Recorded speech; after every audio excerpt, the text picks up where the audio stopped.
আসসালামু আলাইকুম। আশা করছি সকলে ভালো আছেন।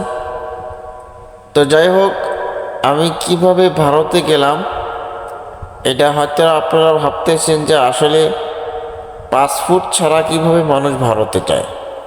আমি এখন আছি বাংলাদেশে। আমি যে জুম করে দেখানোর চেষ্টা করতেছি, এটা হচ্ছে, এই জায়গাটা হচ্ছে বাংলাদেশ, আর ভারত হচ্ছে এই জায়গাটা। এই যে বেড়া দেখা যাচ্ছে, কাঁটাতারের বেড়া দেওয়া আছে, এই যে মানুষগুলো যে হাঁটতেছে, মহিলাগুলো, এইটাই হচ্ছে ভারত। ভারত বলতে ইন্ডিয়া যেটাকে বলে।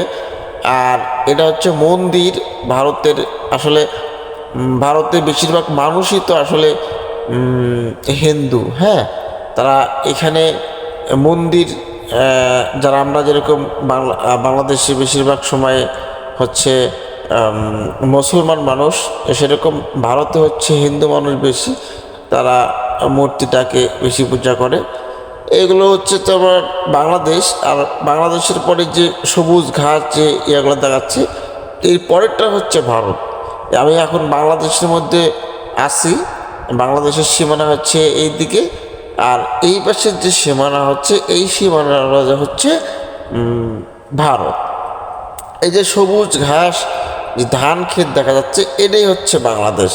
আর ইন্ডিয়া হচ্ছে এই পরেরটা। আমি যে দাঁড়িয়ে আছি, এই পাশেরটা হচ্ছে ইন্ডিয়া, আর এই পাশেরটা হচ্ছে বাংলাদেশ। আসলে পাসপোর্ট ছাড়াও যে ভারতে প্রবেশ করা যায়, আমি আজকে প্রথম গিয়েছিলাম। ঠিক আছে, এখানে যারা শত শত মানুষ দেখে মোটর সাইকেলে করে, আসলে এটা হচ্ছে স্থলবন্দর, মানুষ এখানে দেখতে আসে। তো যাই হোক, আমরা দেখা শেষ হওয়ার পরে বিজিবি পুলিশ চলে এসেছে, বর্ডার গার্ড যারা, তারা চলে এসেছে। আর তারা আমাদেরকে বলতেছে যে এখানে আর থাকা যাবে না, আপনারা সকলে চলে যান। তো আমরা অনেক বাইক গিয়েছিলাম ঈদের সময়। এরা যারা আসছে আমাদেরই জনসংখ্যা সবাই, আমরা বাইকে করে গিয়েছিলাম। কমপক্ষে 20 থেকে 25টা বাইক হবে। আর সূর্য মামা আমাদের দিকে তাকিয়ে আছে যে অনেক সুন্দর একটা জায়গা, পরিবেশটা অনেক সুন্দর ছিল, আমরা অনেক এনজয় করেছি। আপনারা চাইলেও এই জায়গাটা যেতে পারবেন। এই জায়গা হচ্ছে সোনাহাট স্থলবন্দর। আমরা এখানেই গিয়েছিলাম। তো যাই হোক, আপনারা সকলে আসবেন, দেখবেন। আশা করছি সকলেই ভালো লাগবে। ঠিক আছে, আজকের ভিডিও আমরা এই পর্যন্তই করতে চাচ্ছি।